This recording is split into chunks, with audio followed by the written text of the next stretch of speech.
नमस्कार दोस्तों, पुंडीर क्लासेज में आपका स्वागत है। मैं आदित्य पुंडीर आज आपको प्राचीन भारत का इतिहास से संबंधित कुछ प्रश्न उत्तर कराऊंगा, जिसमें आज का हमारा टॉपिक गुप्त एवं गुप्तोत्तर काल है। यह एग्ज़ाम के पॉइंट ऑफ व्यू से बहुत ख़ास है, जिससे काफ़ी क्वेश्चन आते हैं। इसका पहला सवाल है, गुप्त साम्राज्य का संस्थापक किसे माना जाता है? ए चंद्रगुप्त मौर्य, बी चंद्रगुप्त प्रथम, सी समुद्रगुप्त, डी श्रीगुप्त। जिसका सही आंसर है श्रीगुप्त। गुप्त किसके सामंत थे? ए मौर्यों के, बी कुषाणों के, सी सातवाहनों के, डी इनमें से कोई नहीं। इसका सही जवाब है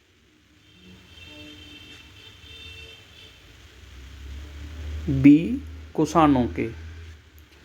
गुप्त वंश ने किस अवधि में शासन किया? ए 319 से 500 ईस्वी, बी 319 से 324 ईस्वी, सी 325 से 375 ईस्वी, डी 566 से 597 ईस्वी। इसका सही जवाब है ए 319 से 500 ईस्वी। निम्न में किन के सिक्के संगीत के प्रति उसका प्रेम दर्शाते हैं? ए मौर्यों के, बी नंदों के, सी गुप्तों के, डी चोलों के। इसका सही जवाब है आपका आंसर सी गुप्तों के। गुप्त काल में किस धातु के सर्वाधिक सिक्के जारी किए गए? ए सोना, बी चांदी, सी तांबा, डी लोहा। इसका सही जवाब है ए सोना। किसके शासनकाल के दौरान अजंता की गुफाएं निर्मित की गई? ए गुप्त, बी कुषाण, सी मौर्य, डी चालुक्य। इसका सही जवाब है ए गुप्त। गुप्त संवत की स्थापना किसने की? ए चंद्रगुप्त प्रथम, बी श्रीगुप्त, सी चंद्रगुप्त द्वितीय, डी घटोत्कच। इसका सही जवाब है ए चंद्रगुप्त प्रथम।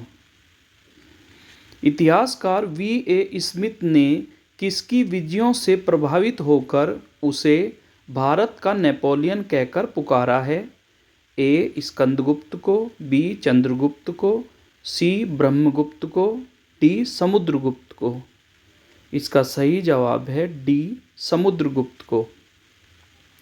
किस स्तंभ शिलालेख में समुद्रगुप्त की उपलब्धियां अभिलेखित की गई हैं, जो अपनी विजय के लिए नेपोलियन ऑफ इंडिया के नाम से जाने जाते थे? ए सूर्य स्तंभ, बी विजय स्तंभ, सी लौह स्तंभ, डी इलाहाबाद स्तंभ। इसका सही जवाब है इलाहाबाद स्तंभ। समुद्रगुप्त के प्रयाग प्रशस्ति में कौशल के शासक का नाम क्या था? ए शिवगुप्त, बी सोमेश्वर देव, सी महेंद्र, डी महिपाल। इसका सही जवाब है सी महेंद्र। इलाहाबाद स्तंभ अभिलेख किसने बनवाया था? ए महासेन, बी वीरसेन, सी विष्णुसेन और डी हरिसेन। इसका सही जवाब है आपका डी हरिसेन।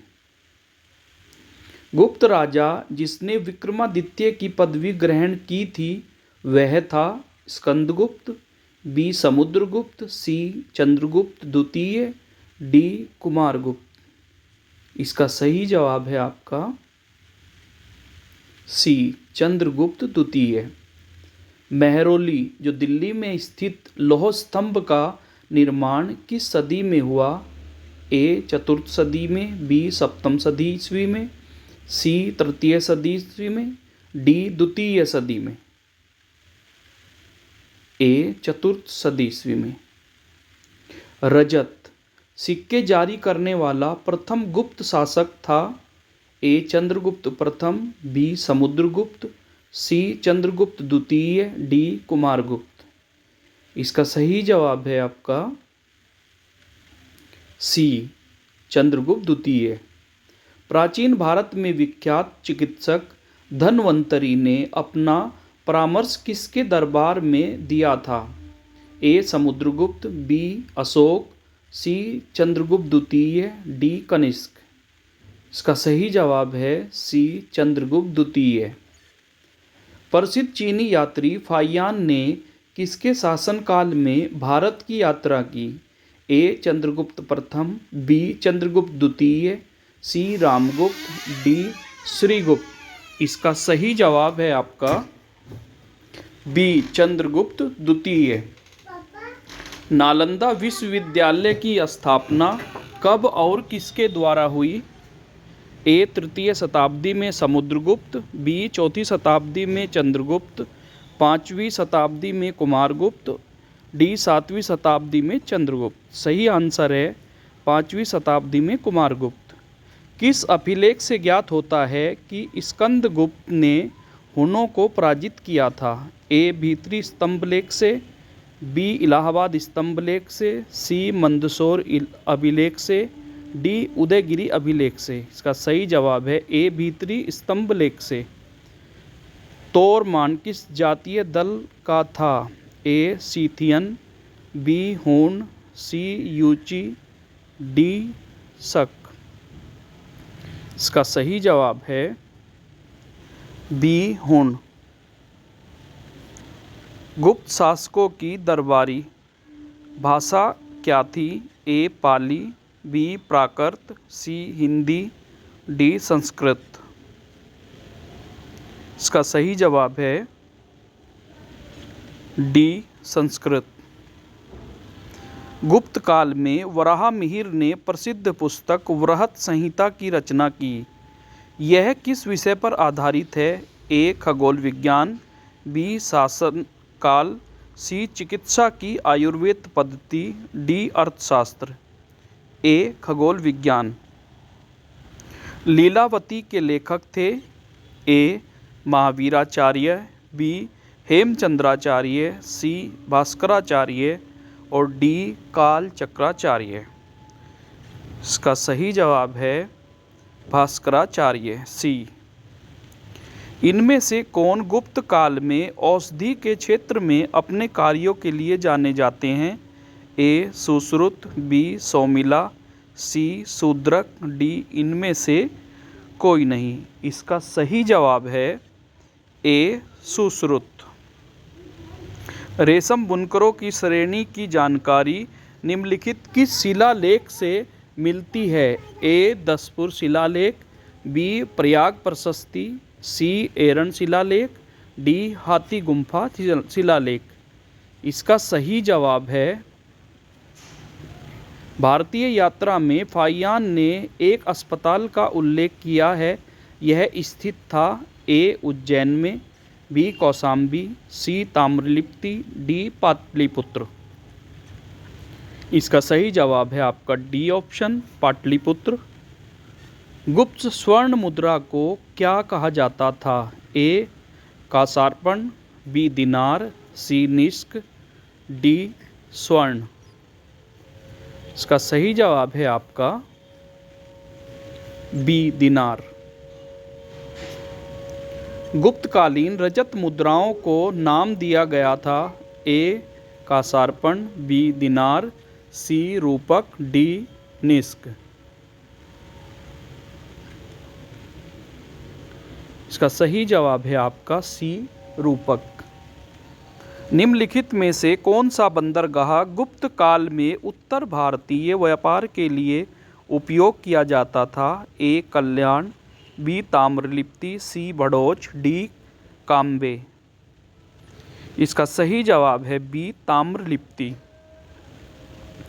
प्राचीन भारत में सिंचाई कर को क्या कहते थे?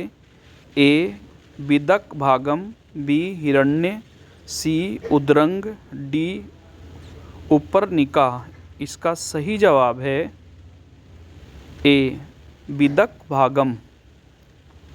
थानेश्वर में वर्धन वंश, जिसे पुष्यभूति वंश कहते हैं, की स्थापना किसने की? ए राज्यवर्धन, बी आदित्यवर्धन, सी पुष्यभूतिवर्धन, डी नरवर्धन।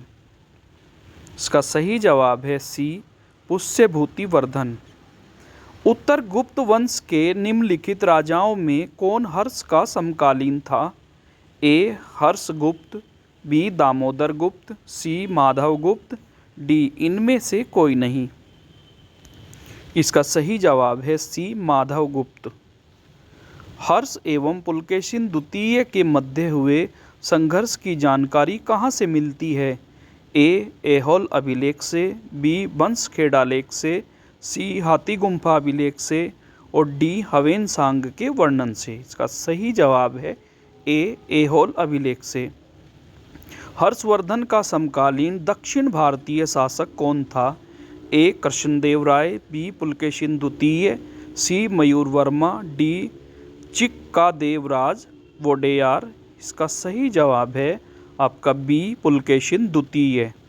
चीनी यात्री हवेनसांग ने किस विश्वविद्यालय में अध्ययन किया था? ए तक्षशिला, बी विक्रमशिला, सी मगध, डी नालंदा। आपका सही जवाब है ऑप्शन डी नालंदा।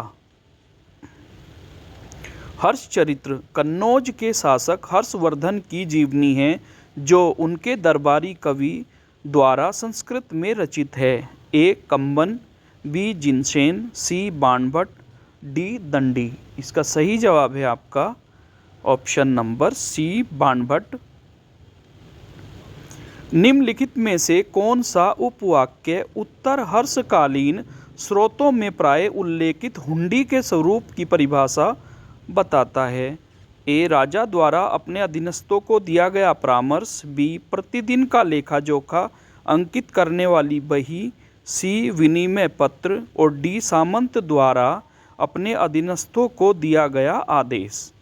इसका सही जवाब है आपका ऑप्शन नंबर सी विनिमय पत्र।